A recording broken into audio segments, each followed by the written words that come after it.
Welcome to the ProLife Team podcast. I'm Jacob Barr. I'm here with Ken, and we're going to be talking about peacemaking within your clinic, within your relationships and family, and even all the way to the sidewalk of an abortion clinic.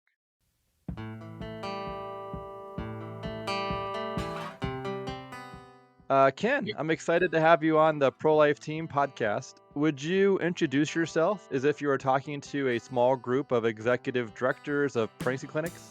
Sure. First of all, thank you for having me, Jacob. My name is Ken Sande. I'm the founder of Peacemaker Ministries and RW360. My time at Peacemaker Ministries, about 30 years, was dedicated to helping Christians resolve conflict out of court and actually teaching peacemaking skills to keep people from even getting into a serious conflict. Now I'm leading a ministry called RW360. And the primary focus of our training is what we call relational wisdom, which is a biblical form of emotional intelligence. And our goal now is what can we do to help people stay upstream of conflict, actually avoid major conflicts, divorces, church splits, lawsuits, things like that. So we still teach peacemaking, we still do conciliation, but our main goal is teaching relational skills. Okay. So, what sort of advice do you find yourself giving people who work at a pregnancy clinic? Like, what kind of advice do they often seek or need? Well, to me, I've been involved with crisis pregnancy centers for many, many years. Was on the board of directors one here in Billings, Montana, years ago, and have been working with many people working in the center since then.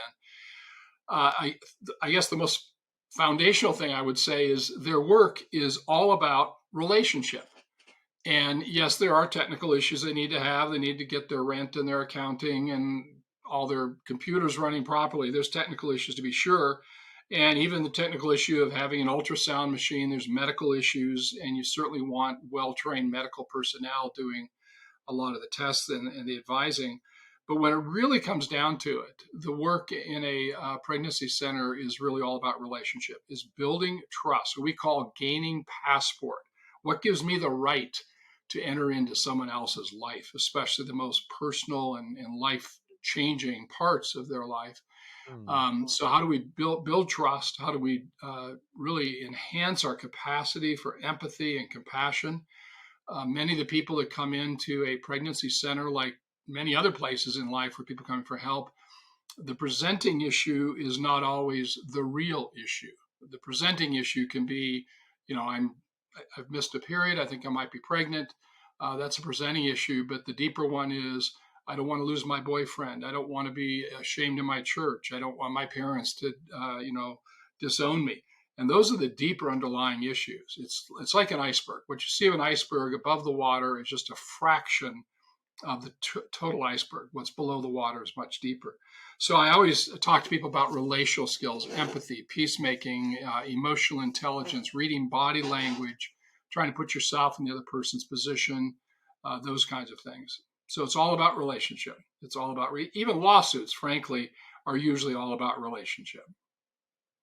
Interesting. Are there any particular scenarios that sometimes have come up, frequently or, come up occasionally that, like when it comes to, what's an example of how a pregnancy clinic might need a peacemaker?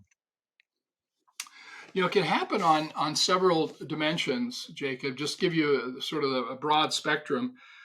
Many pregnancy centers have a board of directors, and they've got a board who are volunteer people typically, often a paid executive director, and maybe one or two paid staff, and then a lot of volunteers.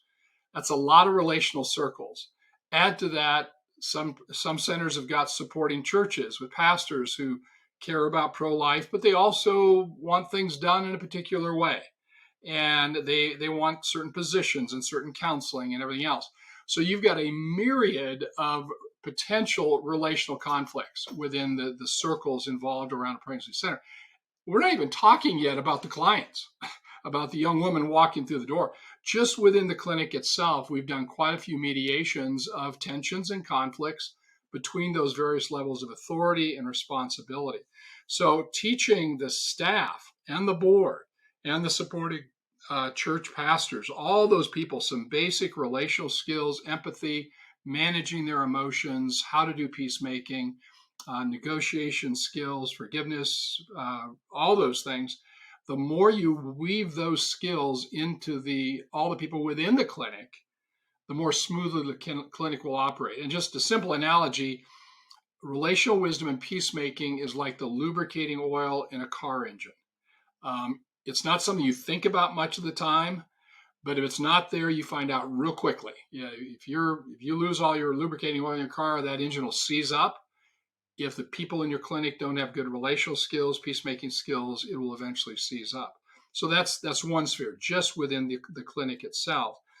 Then you start looking at the people they're serving. So you've got a young woman coming in. There's a man involved somewhere, maybe a husband, a boyfriend, maybe putting pressure on her to do something that violates her conscience.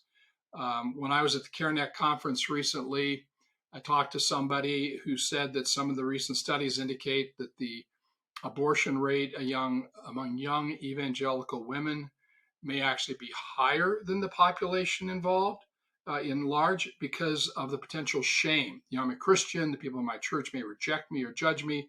So there might be some added inducement that is stronger than someone's basic faith about the terrible act of taking a baby's life. So you've got the young woman with all the things going on inside of her. You've got a young man somewhere in the picture. You often have parents, extended friends. There's a whole sphere of circles. Just think of throwing a pebble into a pond. The ripples go out further and further and further. So how you engage them, how you develop passport, how you help her understand her real motives. And of course, a big part of counseling in those situations is to realize that what's driving things mostly is emotion. It's not logic, it's not reasoning. We try to use logic and reasoning to justify and advance what we want to do emotionally. But until people start realizing that most of what they're doing is motivated by emotions, you're going to continue to miss what's really going on. It's like a sailor out in a boat and it keeps flopping all around. He doesn't realize he's being pushed around by the wind. If he thinks it's just fish under the boat pushing it, he's not going to get anywhere. He's got to realize, no, there's a strong wind. It's blowing me up on the rocks and I need to do something about it. So so do you provide this peacemaking service remotely? Like is your group able to support pregnancy clinics across the country, or what does that look like for someone actually getting help? Is it normally in person, or is it sometimes provided remotely? Yeah, we actually provide a training globally. We've got people in about 70 countries downloading our training and taking it online. All of our basic training is online, and you can also, like some pregnancy centers, might order a group study set, for example, with all the videos on a DVD set or a flash drive, and then they just do maybe 1 hour of training a week with their volunteers and staff. So they can. We want to make them as self-sufficient as they can be, providing resources they can use that are very user-friendly for them to use. But at the same time, we do provide coaching via Zoom. So if a clinic director calls me up and says, I'm locked in a major conflict with the chairman of our board, or there's someone on our staff or a volunteer that's causing all sorts of grief, what do I do? I can assign a conflict coach or conciliator to meet with that person, hear the story, and basically give them advice on here's some things you can do to go back and try to resolve this thing yourself. And over the years, I've been doing this for about 40 years. When people come to us and they think initially, I need a mediator, our first Mhm. approach is, well, help us to understand what's going on, and perhaps we can give you some advice that you can use to go back to the other person. And just between the two of you, you might be able to resolve this. And of course, that's consistent with Matthew 18:15. If there's an issue, Jesus knows that one-on-one is the better way to resolve it if possible. So we'll coach somebody on how to go to the other person and try to resolve. If that doesn't work, we can actually do Zoom mediations, have both parties get onto a Zoom call, and we can actually walk them through, what are the issues? What's your position? What are some of the benefits of this? Can you see why that other person did this? As basically the same way we would do a live mediation. And then we actually have a network of conciliators all around the country. And so we very often can find somebody who's within an hour's drive of a clinic who they can actually retain a certified conciliator to come and sit down with their board, with their staff, with whoever might be involved. So we want to make it as cost effective and as accessible to the clinics as possible, but we can deliver as much help as they need.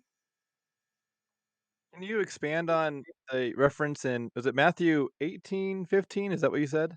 Yeah. Can you expand on that story, and how it connects with, yeah, the peacemaking work? Yeah, it's Matthew 18. It's often just referred to as Matthew 18. And it's basically verses 15 through 20, although I like to start back at verse 12. And verse 12 starts off, it gives you the context. If a man has 100 sheep and one of them wanders away, does he not leave the 99 to go and seek after the one that wandered away? And it sets the context. The whole passage is about reconciliation, restoration, rebuilding relationships. So that's the context. In verse 15, Jesus says, if your brother sins against you, go to him just between the two of you. If he listens to you, you've won your brother over. So it's the idea if you see someone doing something that is either hurting another person, hurting the offender himself, just creating some problems, the preferred thing is to go and sit down one on one, so there's not a lot of face saving issues. There's not constituency of trying to look good in front of my supporters, but just sit down. And we do a lot of coaching on how to do that. And one of the most important things is to realize you may be misreading the situation. So to always go tentatively, Jacob, I heard you say this the other day. I'm concerned it might mean this, but I'd really love to hear your side of it because there's probably things going on I don't understand. And you may have a very reasonable explanation why something happened. I go, oh, wow, I can see that now. How can I support you? So instead of coming to you and say, boy, I saw this the other day, and how could you as a Christian do this, and jump right to a conclusion, which sadly is something a lot of Christians seem to like doing, is jumping right to judgments. So that's the first step, is one-on-one. And 80% of whatever came to our ministry is resolved just by coaching individuals how to talk to each other. It's amazing how frequently those resolutions take place if people have some good coaching. But Jesus knows that's not always the case. And so he goes on in the next verse, if he will not listen to you, take one or two others along so that everything may be witnessed by, confirmed by the testimony of two or three witnesses. It's the idea of bringing one or two other people to sit down with you, both to listen to the facts, ask questions to clarify things, and say, okay, now, Jacob, do I understand you to say this? And could you tell Ken why this may have happened? And basically, they're sort of more objective in the situation, drawing out information, possibly offering some advice. Jacob, would you consider doing this? Is this an option? Or what are a couple of ways you think it could be resolved?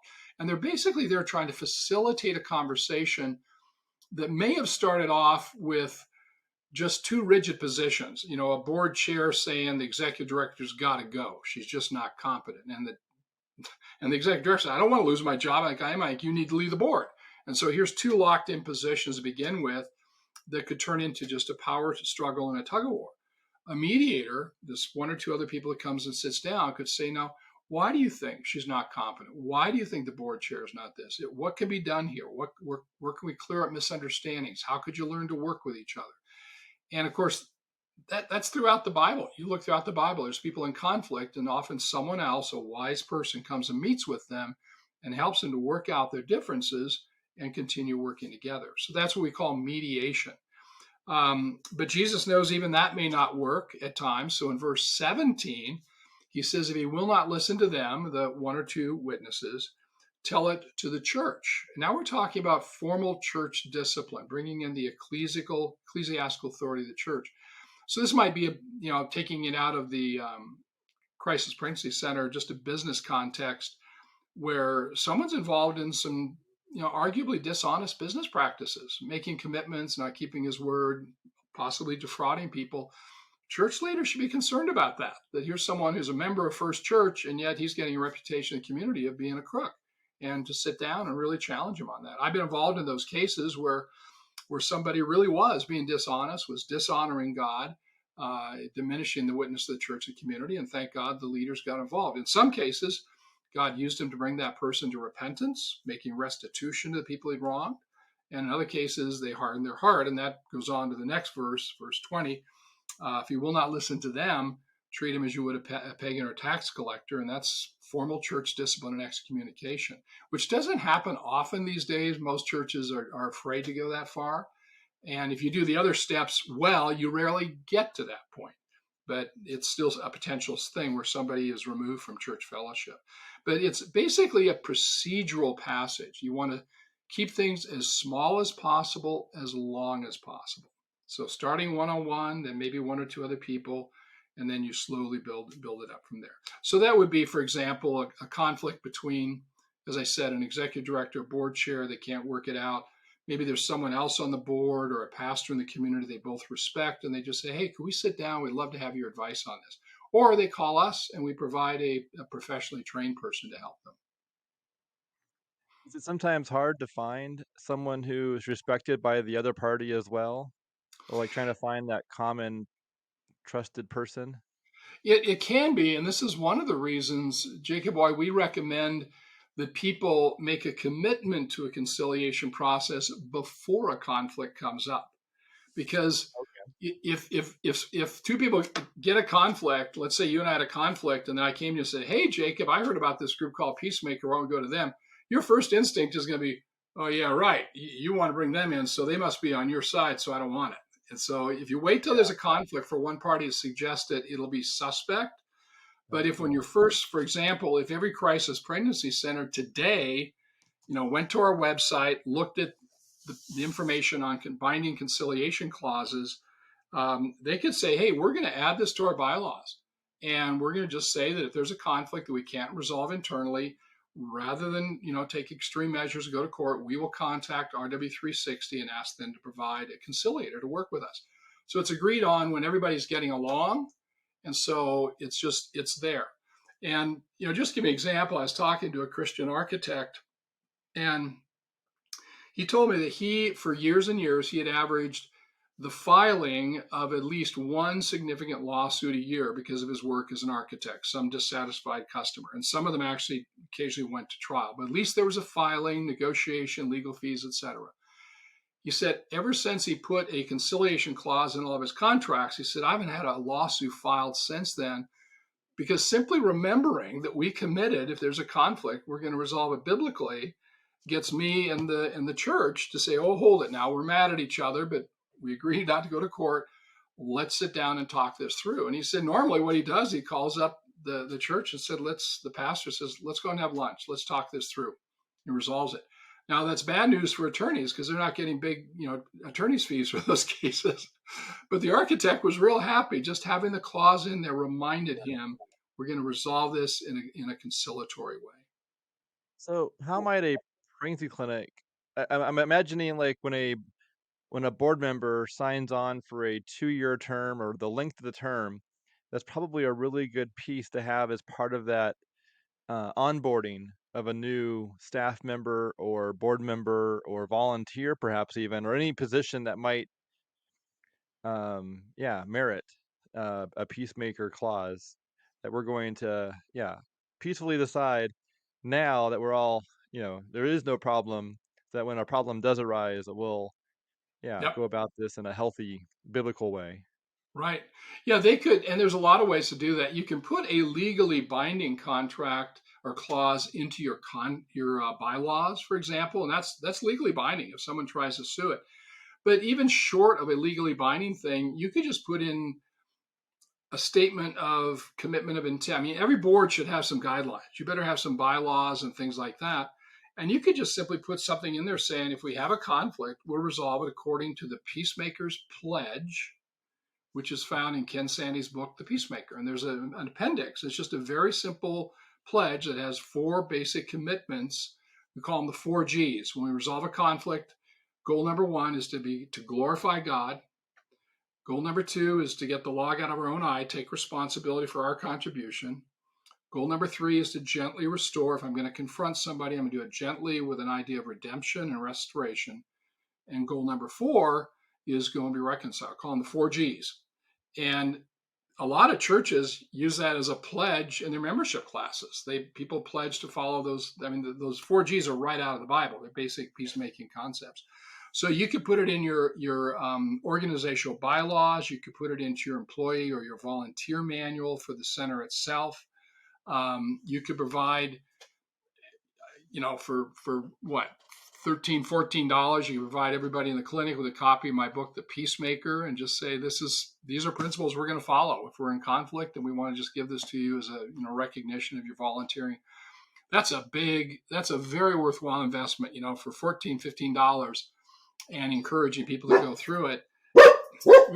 Pardon me, that's my guard dog. No problem.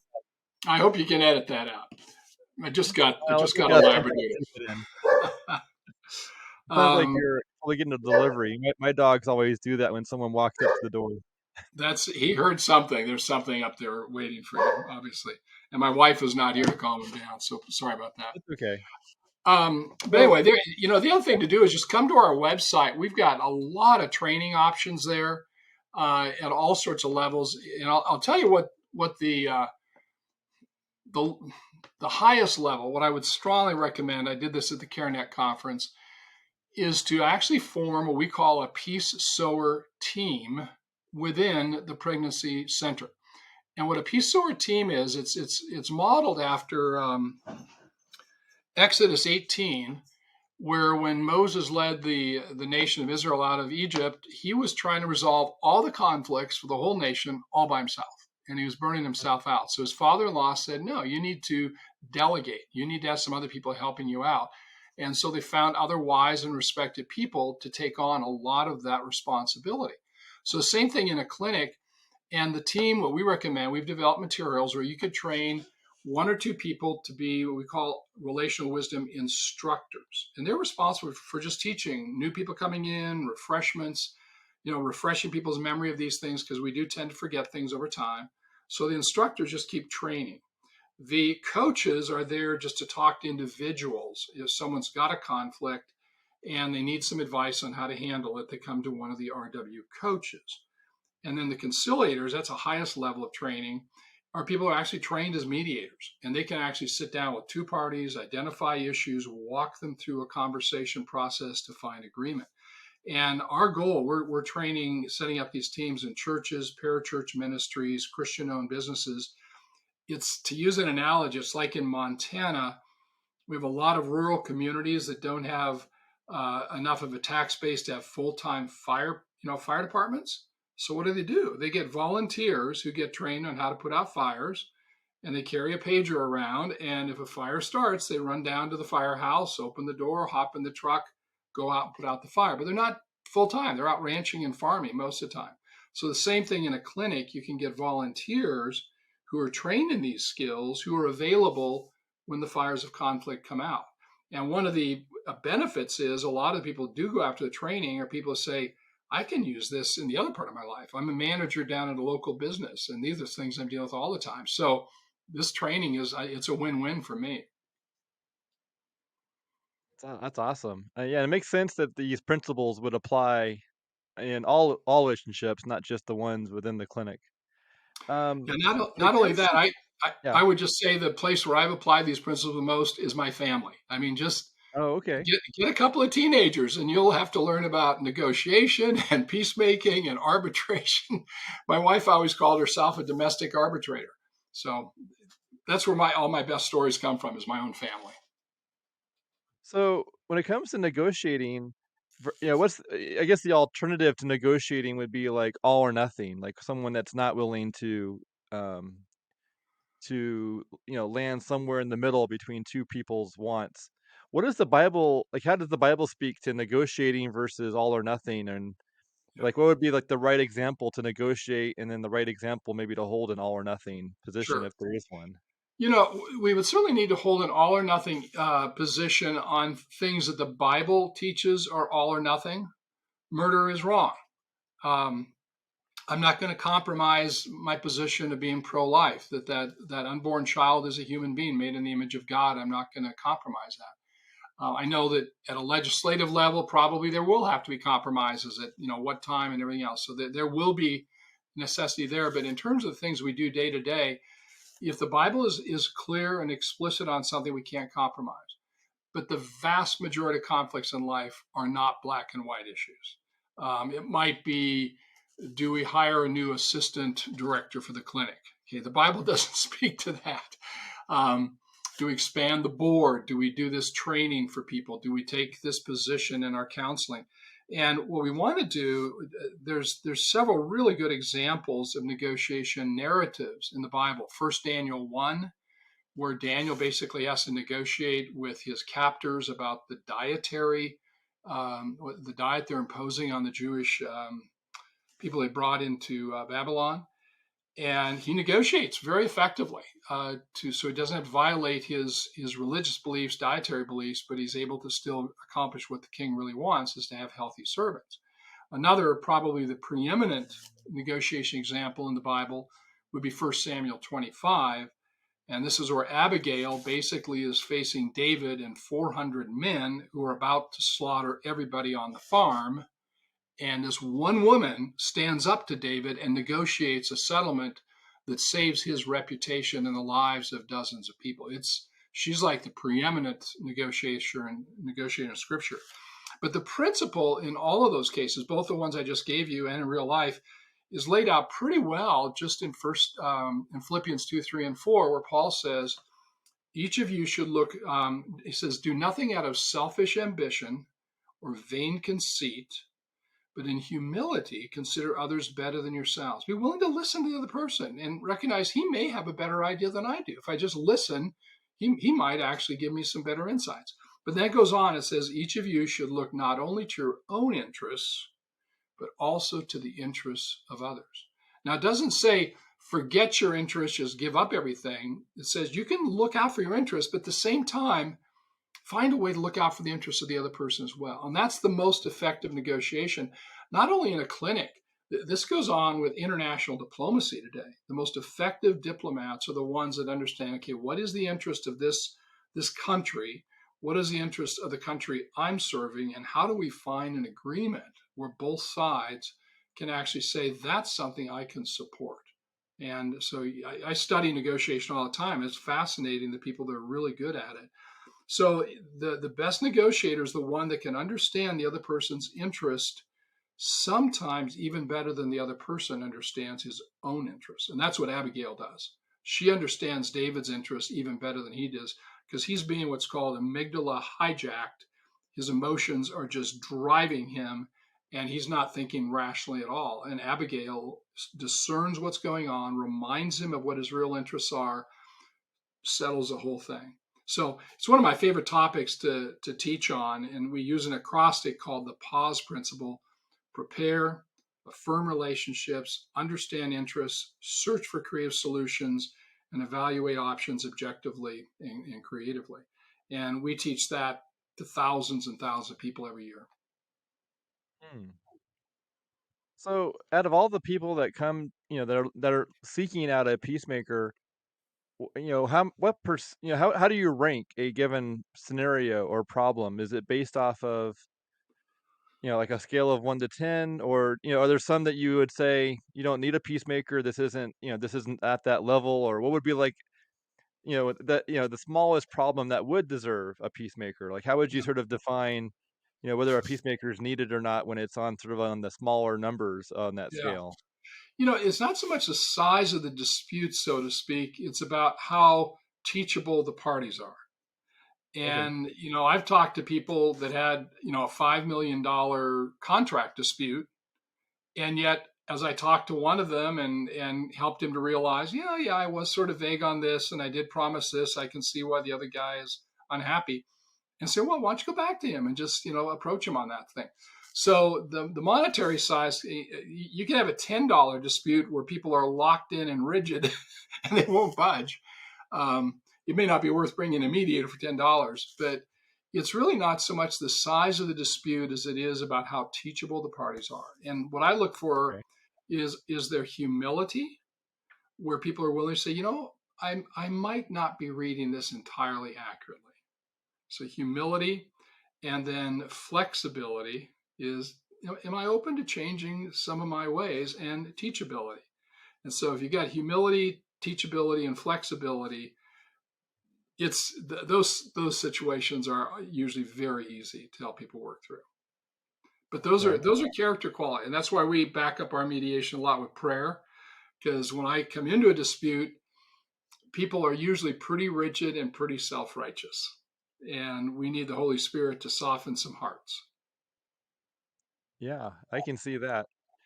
Going back to the abortion topic and, how it's, how we have to, well, we live in a country with, I don't know, some percent of people that don't believe in God and Jesus, and we're trying to live civilly amongst them along with fellow Mm-hmm. believers.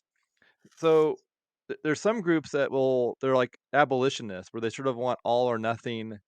Mm-hmm. Um, and that's, and I can see the desire to do really good and not try and compromise.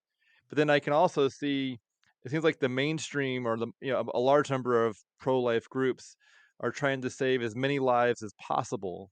Mm-hmm. And in the midst of living in a civil country that's full of a large number of people who don't agree, and we're trying to save as many lives as possible. So how do you navigate those waters between, the abolitionist groups who are all or nothing and the people who want to compromise to save as many lives as possible? And Yeah. really, in the end, I think the group that wants to compromise would love to see abortion, made unthinkable or unavailable.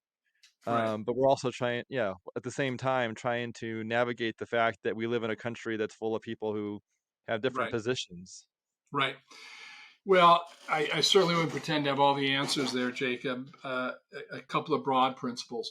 First thing, I would encourage both of those sides, because you run the same thing on, sex education, schools. I mean, there's any number of moral issues where there's people that want it's all or nothing. They want zero of this bad thing happening, and other people say we're going to have to compromise.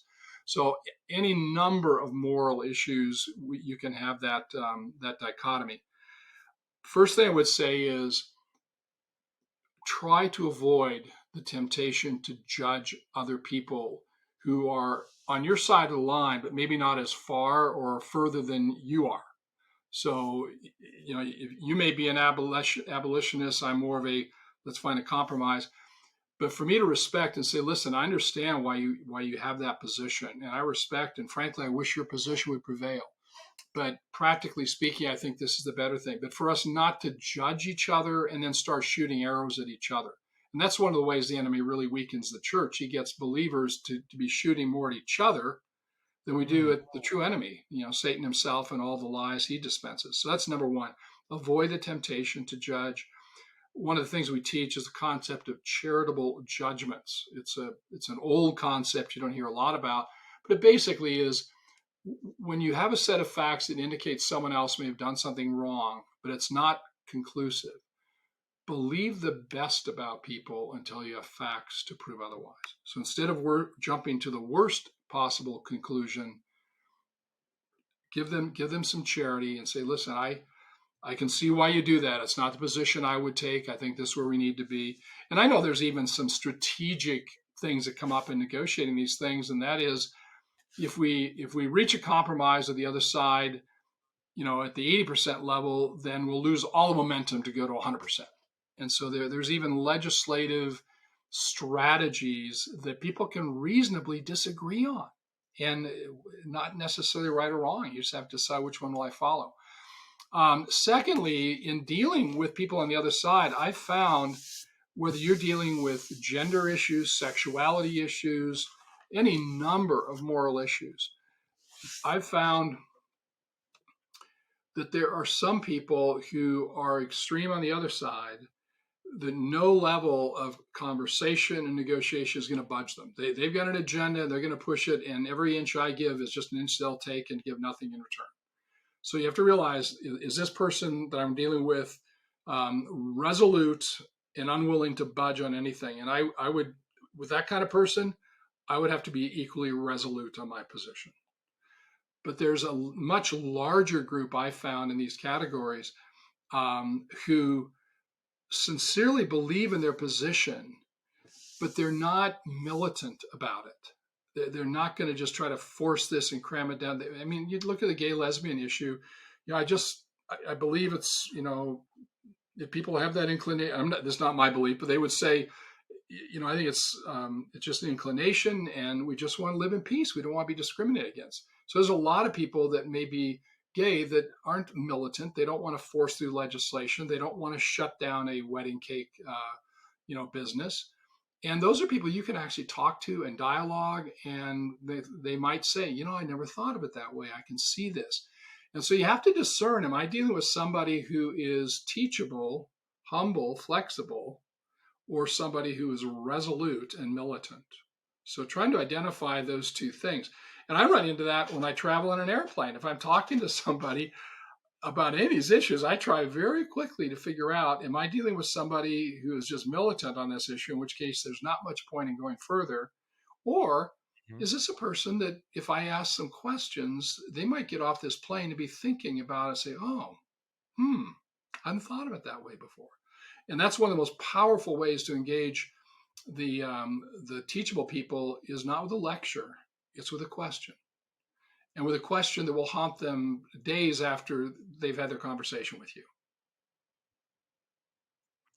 When it comes to the group who is, let's say, hard and fast and militant, or they're not soft or, teachable, Mhm. what's the best approach for someone in that category? Would it be prayer or would it be something else as well?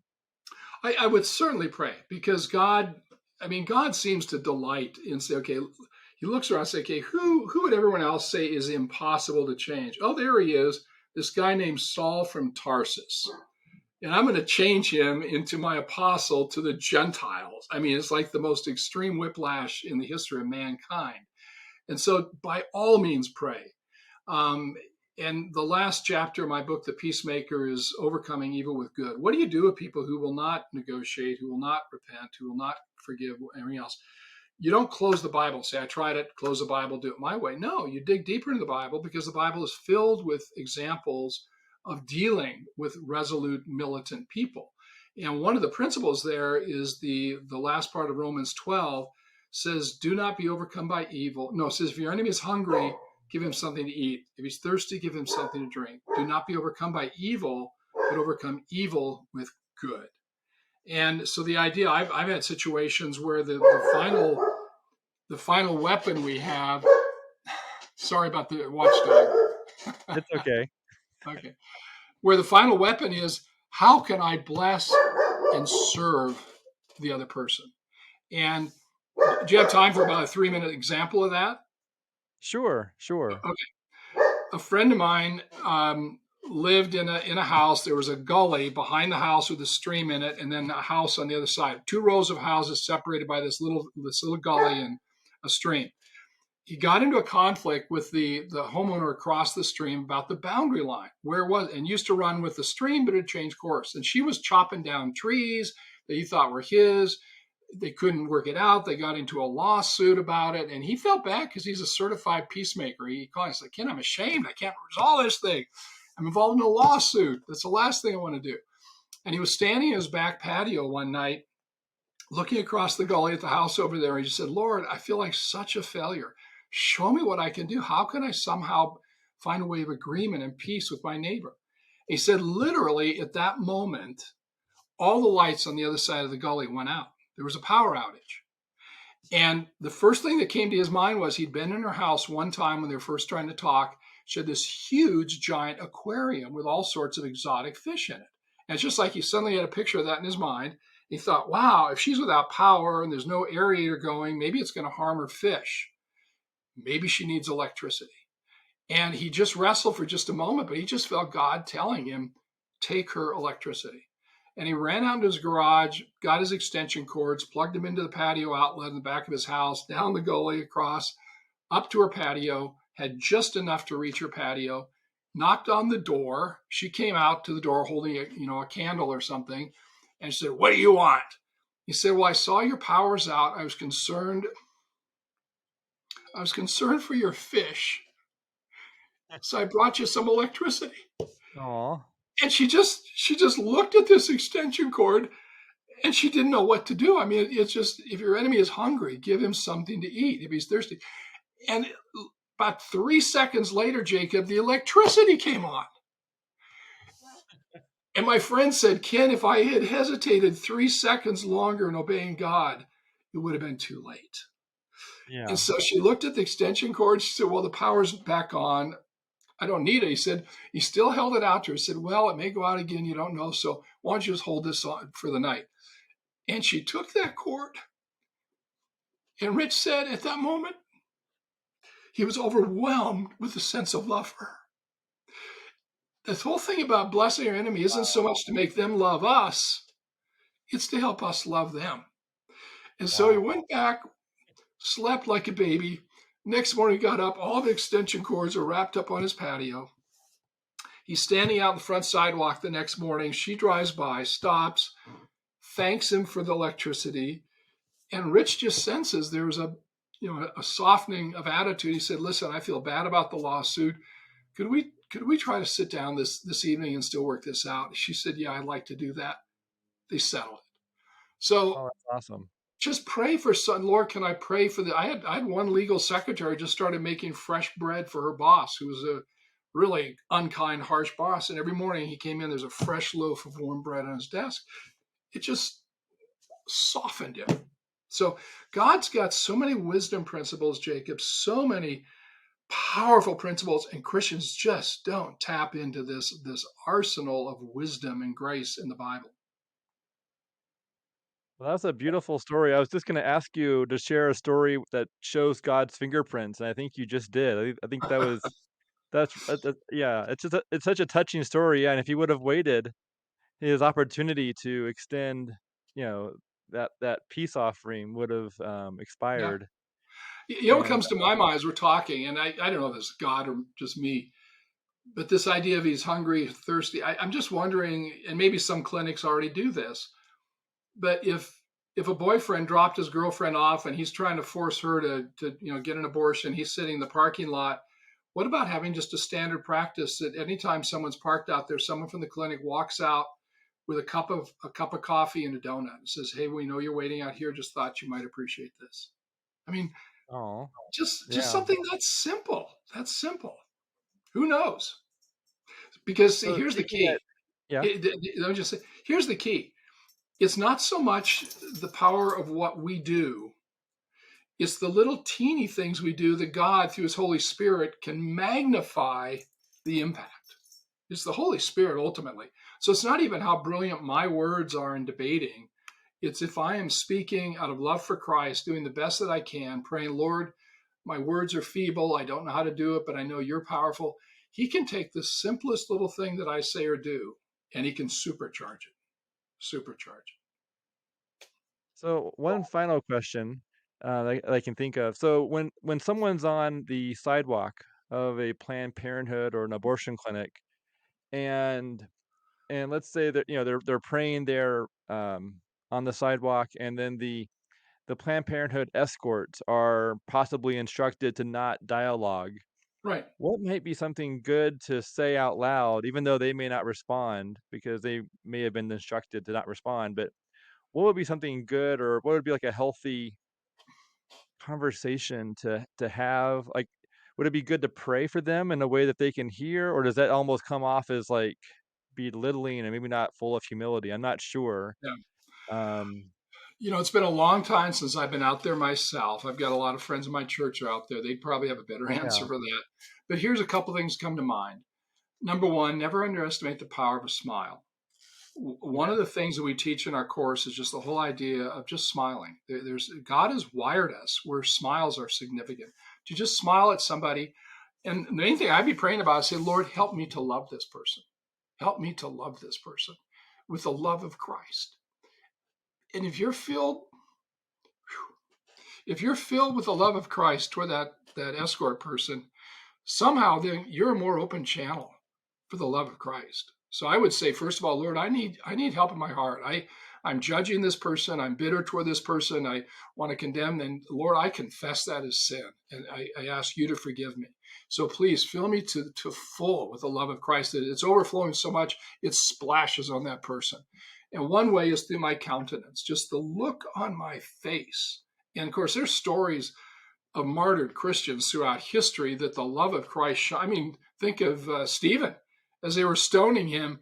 his face was glowing. Okay, it talks about his face. It's like Moses. So that our face, our smile, our countenance would be filled with love and compassion. And then they say, Lord, if there's something I can say right now, give me the words. And the Bible talks about that. Don't worry about it. God will give you the words. So be praying, give me the words, whether to be silent and just smile, whether to say something kind. I'd be hesitant to get really spiritual. I'm praying for you, because that's going to sound like a judgment. It's going to sound superior. Um, Yeah. it might, here again, if your enemy is hungry, you could have a cooler or something there with some coffee or some donuts or something, and just say, I see you've been working really hard. It's cold out today. Can I offer you a cup of coffee? They'll probably say no, but the Holy Spirit can take that and just make them feel very convicted. Gosh, these people are so nice. And I don't know if you heard the recent report. There was a teenager that went to one of the Trump rallies expecting to be, and he's going to talk about his liberal politics. He's expected to be attacked. He said, everybody was so nice to me. One of the ladies invited me to her Bible study. And I think we should surprise people with our graciousness. And so you might say something nice. I would even go so far as this, Jay. I say, Lord, if you know what would be helpful, please create an opportunity for me to serve this person, to serve this. Now, maybe that means the person slips on the ice and goes down. And I'm the one that walks up and offers a hand to pick him up. God he can do anything. And so I would just say, Lord, whatever I can do, if just to pray, just to smile, just to be here, offer a donut, offer this. There's a marvelous movie I saw recently. It's one of the ones on racial reconciliation. And it's a true story. A woman who was a very active, moving for racial change and racial justice. And then a guy who was the head of the KKK in their community were forced to work on a committee trying to find some ways to subdue some of the violence and all this hostility between the two people, until the woman found out that this man had a son with a mental disorder. He was institutionalized, and he was being moved out of a fairly decent place into a much worse place. The man was so concerned. She's the one that went down to the clinic and persuaded them to give this man's son a better room and a better rate and everything else. When he found out about it, this was unexpected love from an enemy. That's what makes it so powerful. We know we don't deserve it. He resigned. He was a leader of the local KKK. He resigned after that. He was so convicted by the love of someone he thought was his enemy. And so just never underestimate the power of love. And it doesn't work Really good. instantly, but over time, and that's the message of the gospel. While we were yet sinners, Christ died for us. And that's the message of the gospel. That might be a good stopping point. I think that's sort of I'll start the music right there. Yeah. The only thing I would That ask was you to add to it, if you do as a follow-up or something, is just point them sure. to our academy, just rw-academy.org, because we've got Okay. all three of the talks I gave at the CareNet are on there for free. Okay. Okay. That sounds good. Yeah, I can add that to the description. Okay. And yeah, well, this was really good. I really love the fact that you're just helping people fight less and build relationships, and yeah, and be able to avoid fights. Like that's a beautiful what a blessing to just simply have less conflict and less anxiety and worry Mm-hmm. over disagreement. That's Yeah. what a Well, great way to live. peace is God's universal blessing. That you see in the Old Testament, peace be with you. Peace. This is something God wants to give to us. In our sin, we keep mucking it up, but He still wants to give us this gift of peace. Oh, that's so good. Well, thank you, Ken, for being on here. Really enjoyed hearing your stories and your wisdom, and yeah, I'm excited to share this because this is really healthy, supportive, biblical messaging. Good. So Well, really thank you good. for giving me the opportunity, Jacob.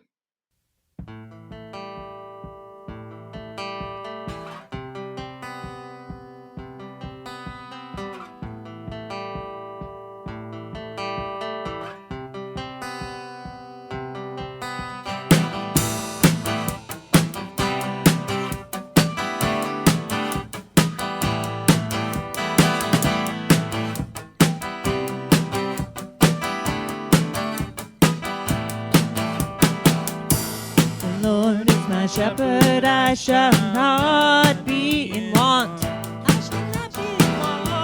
He makes me lie down in green. He leads me by quiet blue.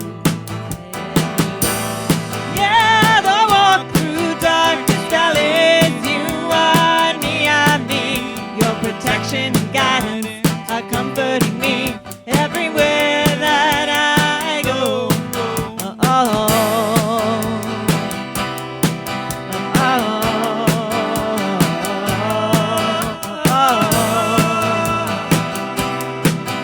oh, spread a feast before me in the presence of my enemies, in front of my accusers, you're enjoying me. You anoint my head with oil, and my cup is overflowing. Mercy, beauty, and your love are chasing after me everywhere that I go, every day of my life, everywhere I go, every day of my life.